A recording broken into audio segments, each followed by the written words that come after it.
Revelation 18.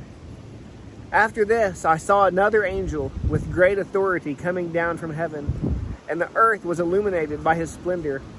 He called out in a mighty voice, "It has fallen, Babylon the Great has fallen. She has become a home for demons, a haunt for every unclean spirit, a haunt for every unclean bird, and a haunt for every unclean and despicable beast.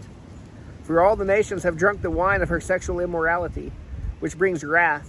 The kings of the earth have committed sexual immorality with her, and the merchants of the earth have grown wealthy from her sensuality and excess." Then I heard another voice from heaven, "Come out of her, my people, so that you will not share in her sins or receive any of her plagues.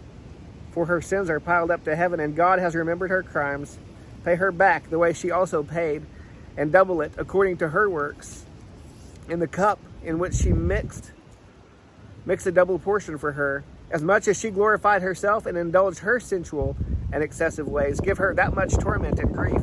For she says in her heart, I sit as a queen, I am not a widow. I will never see grief. For this reason her plagues will come in just one day. Death and grief and famine. She will be burned up with fire, because the Lord God who judges her is mighty.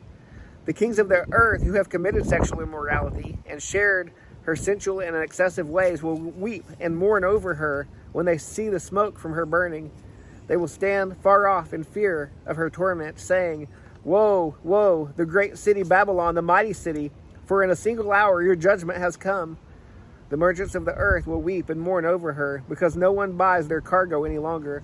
Cargo of gold, silver, jewels, and pearls, fine linen, purple, silk and scarlet, all kinds of fragrant wood products, objects of ivory, objects of expensive wood, brass, iron, and marble, cinnamon, spice, incense, myrrh, and frankincense, wine, olive oil, fine flour and grain, cattle and sheep, horses and carriages, and slaves, human lives. The fruit you craved has left you. All your splendid and glamorous things are gone. They will never find them again. The merchants of these things who became rich from her will stand far off in fear of her torment, weeping and mourning, saying, Woe, woe, the great city, dressed in fine linen, purple and scarlet, adorned with gold jewels and pearls. For in a single hour such fabulous wealth was destroyed.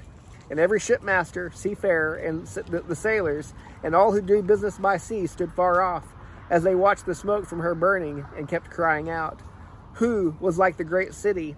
They threw dust on their heads and kept crying out, weeping and mourning, Woe, woe, the great city, where all these who have ships on the sea became rich from her wealth. For in a single hour she was destroyed. Rejoice over her, heaven, and you saints, apostles, and prophets, because God has pronounced on her the judgment she passed on you. Then a mighty angel picked up a stone like a large millstone and threw it into the sea, saying, In this way Babylon, the great city, will be thrown down violently and never be found again.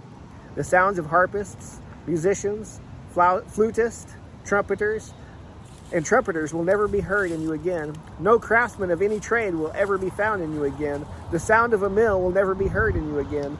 The light of a lamp will never shine in you again, and the voice of a groom and bride will never be heard in you again. All this will happen because your merchants were the nobility of the earth, because all the nations were deceived by your sorcery. In her was found the blood of prophets and saints, and of all those slaughtered on the earth.